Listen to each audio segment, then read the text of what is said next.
Happy Friday. Today I'm reworking the program and some of the tooling for my new Pocket 6 Rollerball section that I've been working on all week. So I'm gonna roll you guys through that as I make the changes. Here we go. Before I dive in too deep, a little outline on the Rollerball. It uses liquid fountain pen ink. This is a normal fountain pen ink cartridge, a short international standard, and it attaches up to this Rollerball unit. And this piece here, this section, fits into any of my Pocket 6 pens. Whoa, whoa.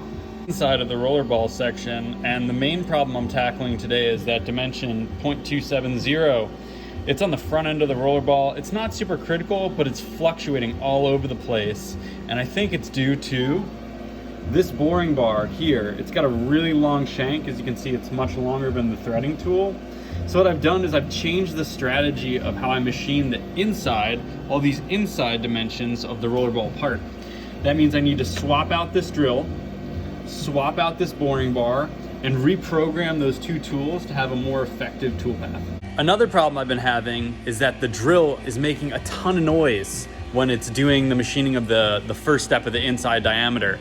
And there's a couple reasons that might be happening. You look at the length of the part relative to the length of the flute. The flute is the cutting portion of this drill. You see it's really close. The flute ends just basically at the length of the part. That's no good. That's not a good idea. You gotta have more flute sticking out. And the chips from this drill are slamming into this collet nut here for this tool holder. So I've switched from a 3x diameter drill, which is suitable for 3 times the diameter of the drill. This was not a suitable tool, to a 5x diameter tool. So the shank is going to be a bit longer, like this boring bar here, to allow the chips, as I drill, to evacuate and fall out and not just crash into this stupid little nut here. So that's the first change I'm going to make. Okay, so as you can see, I've installed the 5x diameter drill from GAR. It's way longer than the length of the part. So that's gonna provide for a better chip evacuation.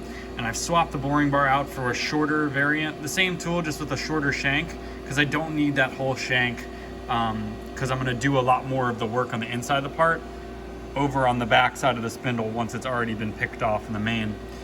So now that these tools are in here, I have to set them. They're not really in the machine, so I have to set them up towards the machine. But before I do that, I have to go finish modifying my program and changing it over from the old program with the old drill and the old boring bar to the new program.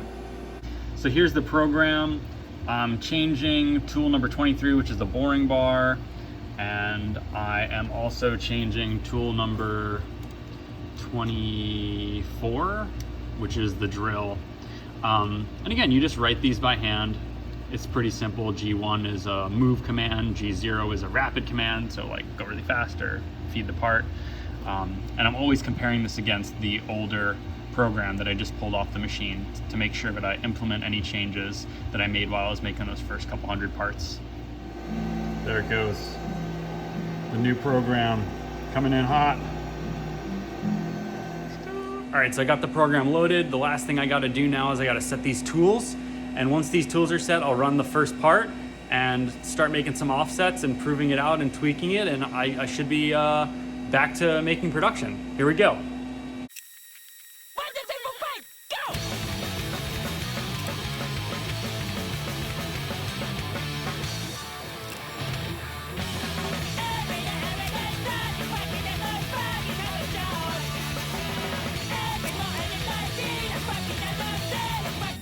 So everything turned out great. New program's running really well. It's making parts.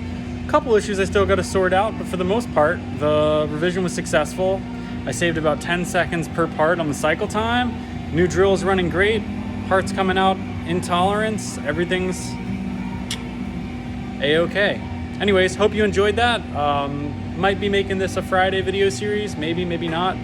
Let me know if you enjoyed this type of video, and yeah, talk to y'all later. Bye.